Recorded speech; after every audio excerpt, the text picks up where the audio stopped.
दोस्तों, बहुत सारे लोग जो है ना वो मेरे से पूछ रहे होते हैं, कमेंट करके बता रहे होते हैं कि भई हमें कोई ऑफ़िशियल वेबसाइट बताई जाए कि जिससे हम यूरोप में, पाकिस्तान में बैठे हुए ऑनलाइन जॉब हासिल कर सकें और हमें 100% रियल हो, वो फेक ना हो। क्योंकि बहुत सारे जो टिकटॉक पे वीडियोज़ हमें देखते हैं, वो उसमें अपनी वेबसाइट्स बता देता है कोई, या ऐसी किसी थर्ड पार्टी की कंपनी की वेबसाइट बताते हैं जो कि बिल्कुल रियल नहीं होती, फेक होती हैं और आप उसको जॉब भी वहाँ पे मिल सकती।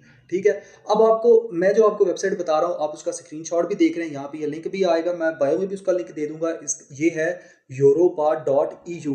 ये यूरोपीय यूनियन की ऑफ़िशियल वेबसाइट है। यहाँ पे आप लोग अपनी सीवी भी आपको नहीं बनानी पड़ेगी। आपको उनके फॉर्मेट के मुताबिक सीवी ऑटोमैटिक बनेगी और आपने यहाँ पे अपना अकाउंट क्रिएट करके आपको जो शेंगेन एरिया है, जो 28 यूरोप की कंट्रीज़ हैं, उन पे आप जॉब ईज़िली हासिल कर सकते हैं। ये आप अपना लिंक वहाँ पे जाएँ, अपना अकाउंट क्रिएट करें और आप चाहें तो एक कंट्री को सिलेक्ट करें, चाहे तो आप 28 के 28 कंट्रीज़ को सिलेक्ट करें।